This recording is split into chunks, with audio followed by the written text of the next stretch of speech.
Hi friends, welcome to my channel. ఈరోజు నేను ఒక కొత్త స్టోరీ చెప్పబోతున్నాను. ప్లీజ్ లైక్ చేయండి, షేర్ చేయండి, సబ్స్క్రైబ్ చేసుకోండి. ప్రియమైన శ్రీవారికి ప్రేమతో మీ అర్ధాంగి వ్రాయు ప్రేమలేఖ. ఇదేదో కొత్తగా ఉంది నాకే. భర్తకు ప్రేమలేఖ రాయటం కానీ ప్రేమలేఖ ప్రేమించే వారికెవరికైనా రాయొచ్చు అని నా నమ్మకం. అందుకే ఇలా చెప్పడం కంటే రాయడమే ఎంతో ఆనందాన్ని ఇస్తుంది నాకు. ఇందులో రాసే ప్రతి మాట నా మనసు పొరల్లో నిండిన మీ జ్ఞాపకాల నుండి వచ్చినవే. మీ ముందు ఎదురుపడి చెప్పే ధైర్యం లేదు. మిమ్మల్ని చూసిన మరుక్షణం నా గొంతులో మాటలే తప్ప మనుషులో భావాలు పలకలేను కాబట్టి నా జీవితంలో మొదటిసారిగా వ్రాస్తున్న ప్రేమలేఖ. ఇదే తప్పులుంటే మన్నిస్తారని ఆశిస్తూ మిమ్మల్ని పెళ్లి చేసుకునే వరకు ప్రేమంటే తెలియదు నాకు. నిజం చెప్పాలి అంటే మీరు నా జీవితంలోకి వచ్చిన తరువాత కూడా కొంతకాలం వరకు తెలియలేదు అనే చెప్పాలి. కానీ మన ఈ 5 సంవత్సరాల దాంపత్య జీవితంలో తెలిసిన మరో కొత్త విషయం ఏమిటంటే, నిజమైన ప్రేమంటే బయటకి కనపడేది మాత్రమే కాదు, మనసుతో ముడిపడినది కూడా అని. కష్టపడి పని చేయాలనే మీ తత్వం, ఇతరులకు సహాయం చేసే మీ మంచి గుణం, ఒక అర్ధాంగి అంటే బానిసలా కాకుండా ఒక సగటు మనిషిలా భావించి నాకు అన్నిట్లోనూ స్వేచ్ఛని కల్పించే మీ మంచితనం, ఇవే మొదటగా మీలో నన్ను ఎంతగానో ఆకట్టుకున్నవి. మీరు ఒక్కరోజు ఇంట్లో లేకుంటే తెలుస్తుంది మీ మీద నాకున్న ప్రేమ ఎంతో. నా లోకం అంతా చీకటిగా అనిపిస్తుంది ఆ రోజంతా. కానీ ఎన్ని రోజులైనా మీ ప్రేమ మాత్రం ఎప్పుడూ బయటపడేది కాదు. పెళ్ళైన కొత్తలో మీరు ఆఫీస్కి వెళ్ళింది మొదలు సాయంత్రం ఇంటికి తిరిగి వచ్చే వరకు రోజుకి ఒకసారైనా ఫోన్ చేస్తారేమో అని ఎదురుచూసేదాన్ని. కానీ చేయలేదు.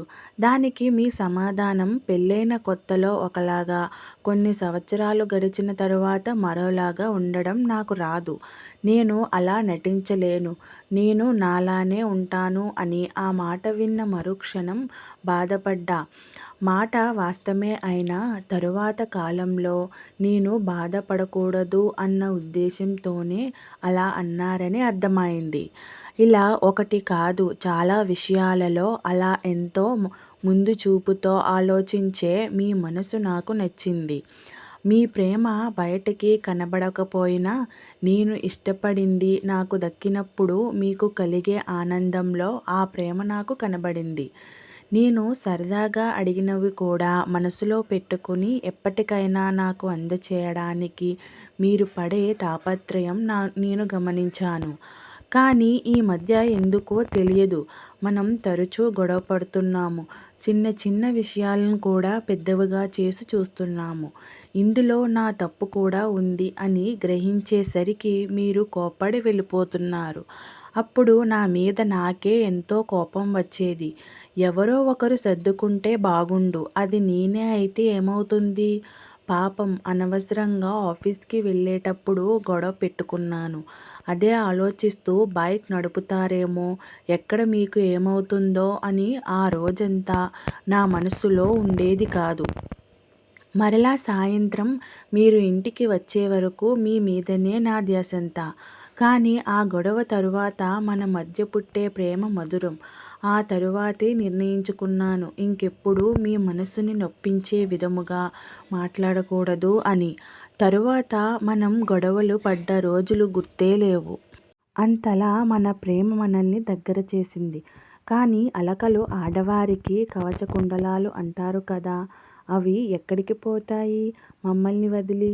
అలా నేను అలక పాన్పు ఎక్కిన ప్రతిసారి మీరు నన్ను బ్రతిమాలే సమయంలో మీ మొహంలోని అమాయకత్వం నాకెంతో ఇష్టం.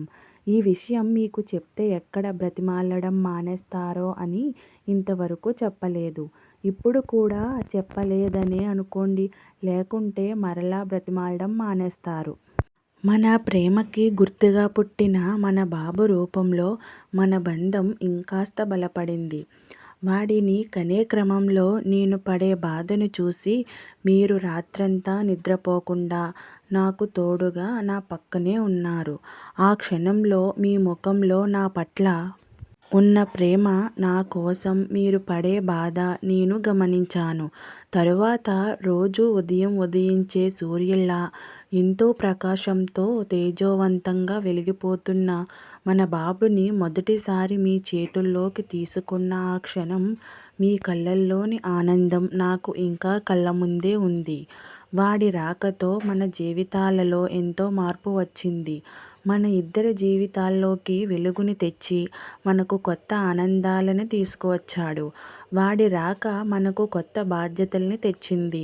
భార్యాభర్తల నుండి అమ్మానాన్నల పదవిని పొందాము.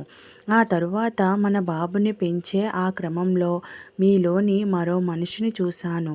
కొడుకుని చూసి మురిసిపోయే తండ్రిగా, వాడిని ఉన్నతమైన వ్యక్తిగా తీర్చిదిద్దాలనే మీ ఆశయం నాకెంతో నచ్చాయి. ఇన్ని సంవత్సరాలుగా నాకు బయటకి కనపడని ప్రేమ ఇప్పుడు వీడి రాకతో మీలో చూడగలిగాను. అదే క్రమంలో వాడికి సంబంధించిన ప్రతి చిన్న విషయంలోనూ ఎంతో ఆలోచించి నిర్ణయం తీసుకునే మీ జాగ్రత్త నచ్చింది. ఇలా ఇంకా ఎన్నో విషయాలు తెలుసుకున్నాను మీ గురించి. ఇలా తెలుసుకున్న ప్రతిసారి మీ మీద నా ప్రేమ పెరుగుతూ వచ్చింది. మన మధ్య ఈ ప్రేమ జీవితాంతం ఇలానే ఉండాలని ఆ దేవుణ్ణి కోరుకుంటున్నాను. మీ పాదదాసిగా ఇదే నా కోరిక. కాదు కాదు పాదదాసిగా అంటే మీకు నచ్చదు కదూ. పాదదాసి అన్న ప్రతిసారి మీరు అనే ఒక మాట పాదదాసి కాదు, నాలో సగం అని. అది విన్న ప్రతిసారి మీరు భార్యాభర్తల బంధానికి ఇచ్చే విలువ అర్థమయ్యేది. అందుకే మన మధ్య ఈ ప్రేమ జీవితాంతం ఇలానే ఉండాలని, కుదిరితే మళ్ళీ జన్మలో కూడా ఉండాలని మీలో సగం అయిన నా కోరిక. ఈ ఉత్తరం చదివిన తరువాత మాత్రం దయచేసి నేను అలిగినప్పుడు నన్ను బ్రతిమలాడడం మాత్రం మానొద్దు అని మనవి.